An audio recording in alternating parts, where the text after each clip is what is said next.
అందరికి మరణాతండి. బాగున్నారండి? మహాపరిశుద్ధుడు ప్రభువారు తన పరిశుద్ధమైన కృప మనందరికీ నిరంతరము అనుగ్రహించి ఫలింపచేయునుగాక. ఆమేన్. స్నేహితులారా, దేవుని వాక్యాన్ని మనం ధ్యానం చేసుకుందామండి. కీర్తన గ్రంథంలో నుంచి మొదటి కీర్తన 2-3 వచనాల్లో ఉన్నటువంటి మాటలు మరి దేవుని యొక్క కృపను బట్టి మనం ధ్యానం చేసుకుందాం. యెహోవా ధర్మశాస్త్రమందు ఆనందించుచు దివారాత్రము దానిని ధ్యానించువాడు ధన్యుడు.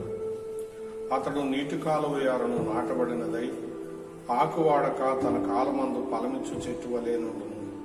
అతడు చేయనిదంతయు సఫలమగును.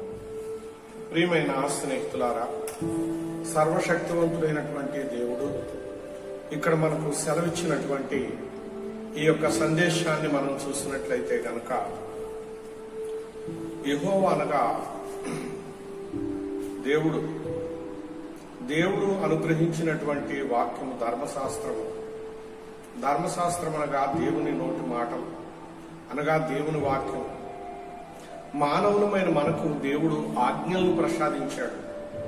భూమి మీద ఎలా నడుచుకోవాలి, నిన్ను వలె నీ పొరుగు వారిని ప్రేమిస్తూ సహోదరులు ఐక్యత కలిగి జీవిస్తూ ఒకరి ఎడల ఒకరు ప్రేమాభిమానాలు కలిగి పెద్దలను గౌరవిస్తూ ఎంతో మర్యాదలను గురించి, మానవుని యొక్క మనుగడను గురించి ఎలా జీవించాలనేది దేవుడు ఇక్కడ తెలియపరిచినట్లు మనం చూస్తా ఉన్నాం.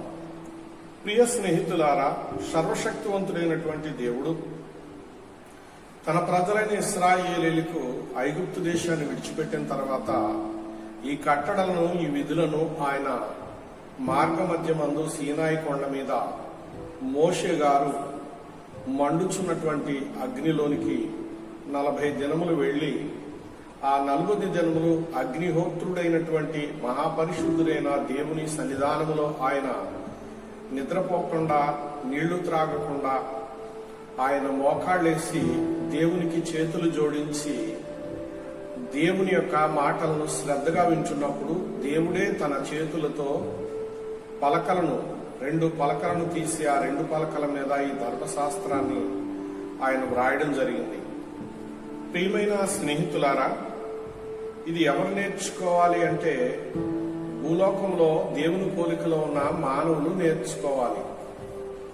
ప్రియమైన స్నేహితులారా, దానిని ధ్యానం చేయాలి. మొట్టమొదట అంటే చదవాలి. అలాగే చదువుతున్నప్పుడు దాన్ని శ్రద్ధగా వినాలి. ఆ మాటలను మనకు అనుగ్రహించినటువంటి మహిమాస్వరూపుడకు దేవుని కనపరుచుకుంటూ ఉండాలి. ప్రియులారా, ఇక్కడ దేవుడు అదే సెలవిస్తున్నారు.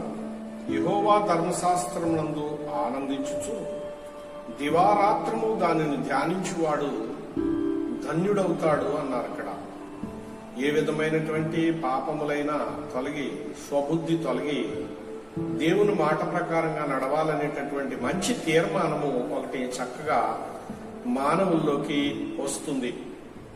ప్రియమైన వారులారా, అలాగే దేవుని వాక్యం బట్టి నడిచేవాడు, ఉదాహరణ చెప్పారు ఆయన, నీటి కాలువ యారన నాటబడినదై ఆకు వాడక తన కాలమందు ఫలమిచ్చు చెట్టు వలె ఉంటాడు అన్నారు.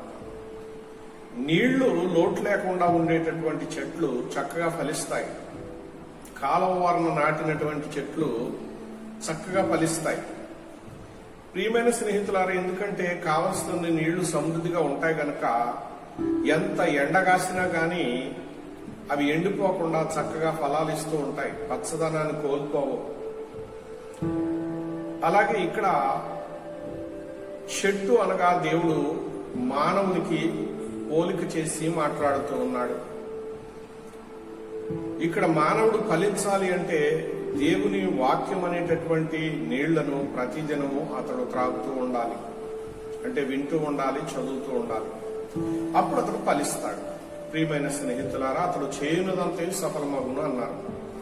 అలా చేసేవారు ఏం చేసినా గాని ఫలిస్తారు, వృద్ధి చెందుతారు. కనుక సహోదరుడా, ప్రతిదినము మనము లేవంగానే మోకరించి ప్రార్థించి దేవుని వాక్యాన్ని చదువుకుంటూ దేవుణ్ణి మనసారా స్తుతిస్తూ మన పనులను ప్రారంభించటం మంచి పనులన్నింటికంటే మించినటువంటి పని అని మరి దైవజనులు చెప్పగా విన్నాం.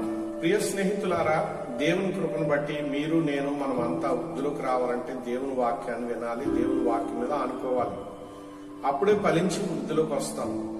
వాక్యం ఎరగని భక్తి మూఢభక్తి అవుతుంది కనుక వాక్యానికి భక్తికి అనుసంధానమైనటువంటి మనస్సును కలిగిన వారుగా ఉండాలి.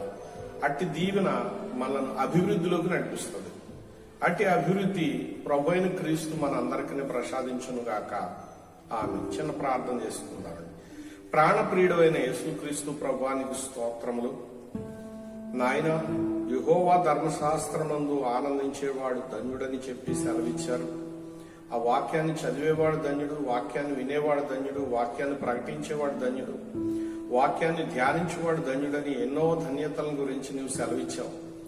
ఇటు ధన్యతలన్నీ ప్రభా వాక్యం ద్వారా మానవులకు అనుగ్రహించబడుతూ ఉన్నవి గనుక ఇందున్న ఆశీర్వాదంతో ఫలించేటటువంటి వారుగా ఉంటారు. ఎట్టి దరిద్రములైనా దూరమవుతాయి గనుక, ఎట్టి దుస్థితి అయినా దూరమవుతుంది గనుక, చెడు బుద్ధులు చెడు లక్షణాలు అన్ని దూరమవుతాయి గనుక దేవుని వాక్యమును మనస్సులో నింపుకుని మనస్సును దేవుని వాక్యం ప్రకారంగా నడిపించుకుంటూ మన హృదయాన్ని దేవునికి అంకితం చేసిన ఎడల ఫలించి వృద్ధి చెందు ధన్యత ప్రభు ప్రసాదించువారై ఉన్నారు. అట్టి ప్రతిఫలము ప్రతి ఒక్కరు పొందుకుని ఫలించు దీవెన మహాపరిశుద్ధులకు శ్రేష్ఠుడైన ప్రభు ప్రసాదించుగాక. ఆమేన్. అందరికీ మరణాతండి.